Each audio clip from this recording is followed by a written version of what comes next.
Good evening. I'm Alexandra Lewis. And I'm Mark Salinger. On a day where most of the country is not working, the service industry takes no days off, and soon some of those workers will be paid just a little bit more. 9 News reporter Lauren Scafidi breaks down the change coming for minimum wage workers across the Denver metro area.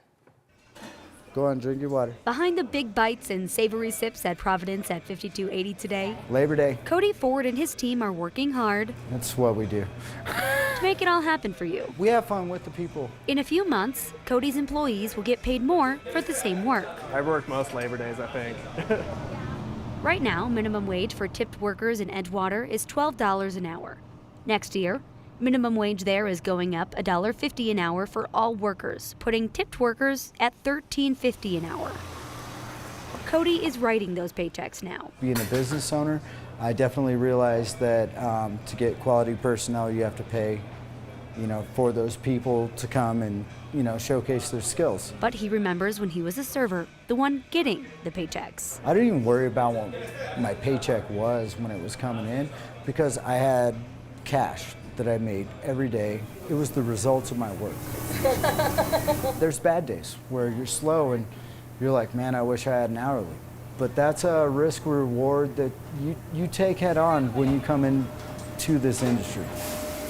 For those who don't take that risk, the ones who don't get tipped, minimum wage is going up too. We've got a chef, we've got a kitchen manager, we've got people working lines, hot side, cold side. This will affect everyone, including customers. Prices will increase as the prices of labor go up. It's a dumb game where, you got to keep up with one another. What won't change is the passion behind each pour from Cody's crew. If you believe that you do something you love, you never work a day in your life. Minimum wage is going up the most in Edgewater next year, but it's increasing in other places too. For people who do not get tips, in Edgewater, it's going up $1.50 to $16.52. In Denver, it's going up 52 cents to $18.81. In unincorporated Boulder County, it's jumping 88 cents to $16.57. It's going to keep going up there too. By 2030, minimum wage in unincorporated Boulder County will be $25. Live at the studio, Lauren Scafidi, 9 News. Police in Glenwood Springs say a man is dead after a brief standoff with police at a busy shopping center. It happened at the Glenwood Meadows Shopping Center west of downtown Glenwood Springs. Police say officers were on a routine patrol when they recognized someone who had an outstanding warrant for firearms charges. Police say that man pulled out a gun and then an officer shot and injured him. The man took cover behind a car and there was another round of shots fired before the man died. Police have not identified him, but they did tell us that nobody else was hurt in this.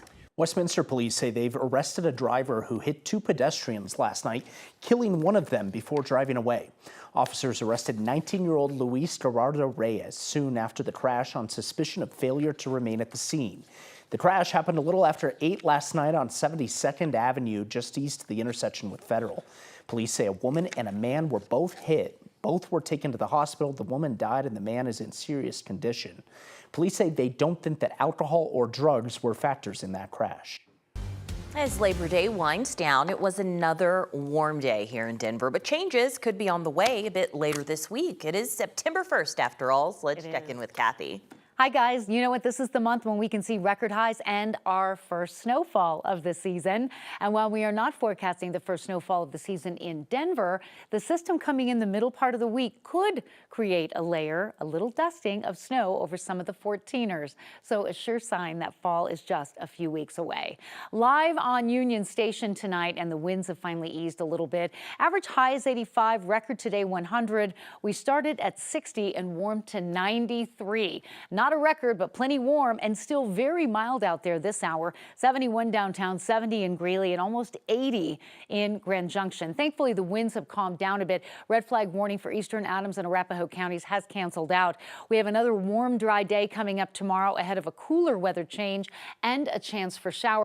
Right now, all of the showers impacting travel really is south of the state and also in the Pacific Northwest as we await the arrival of that cool front on Wednesday. Only isolated showers to show you on that I-70 corridor, and really future radar does not indicate they will last very long.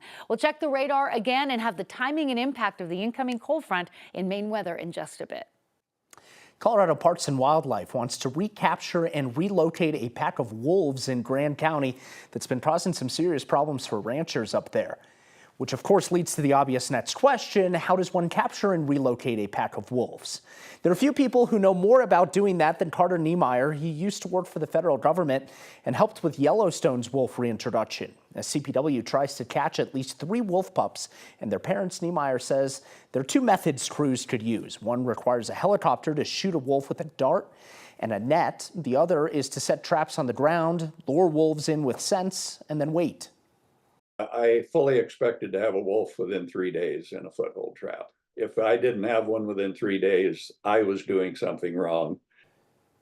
CPW won't say what it plans to do with the wolves after they're caught, but it appears the agency is limited by 2 things. First, the wolf management plan states that problem wolves won't be moved elsewhere in Colorado. And second, CPW has a regulation which states that Colorado's wildlife cannot be taken from the wild to a Colorado sanctuary. CPW says the department will update the public when that operation is done. For years, women have warned one another about the pain of getting an IUD.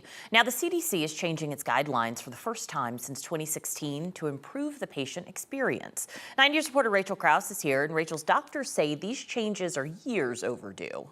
Yeah, doctors say the stories of women passing out or screaming in violent pain aren't unique. We spoke with one patient who's used to extreme pain, dealing with it regularly because of endometriosis. But after her first IUD, she was crying and barely able to walk. She's grateful these guidelines are changing, but says it should have happened a lot sooner. So this is the IUD itself. So small, and for many women, so painful. And then to be totally frank, putting a plastic object within an internal organ doesn't sound like it wouldn't hurt, right? It sounds quite painful. That's something Micah Alexander knows well. Her first time getting an IUD was rough. Her doctor prepared her for a little pinch in the pelvis. I would easily rate it as the most pain I've ever been in. Afterwards, I was not able to walk without support. And I remember when we went to check out, my mom was there with me, and I was just like laying on the floor crying because I could not think about anything other than how much pain I was in. So Dr. Olga Muldoon, a gynecologic surgeon at Advent Health Porter, says Micah's experience is one she knows all too well. The first time I got an IUD, it was excruciating and I was completely underprepared.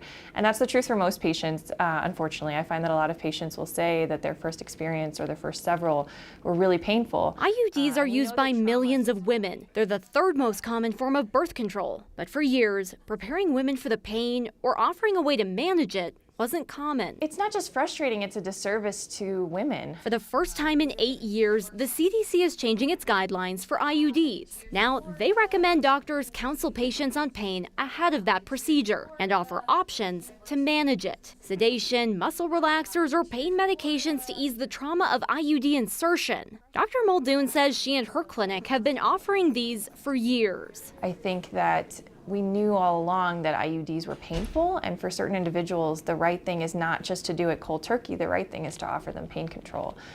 So for me, it's frustrating that it took us this long to come up with guidelines that likely should have been in place for quite a while. Micah says she went to Dr. Muldoon when she needed her IUD replaced. Pain management talks were front and center. having her take me seriously and then find out what was wrong and help me get treatment for it was a breath of fresh air. I think the fair thing is to allow them to know their own body and to tell you what the right thing is for them as opposed to the other way around. Dr. Muldoon says these new recommendations should help to ease the anxiety, pain, and trauma for many women who use IUDs. But she says it's important to be your own best advocate when you seek out this care. If you need more information or you believe that you need pain management, talk to your doctor about it. And if they don't listen to you, find a provider who will. Rachel Krause, 9 News.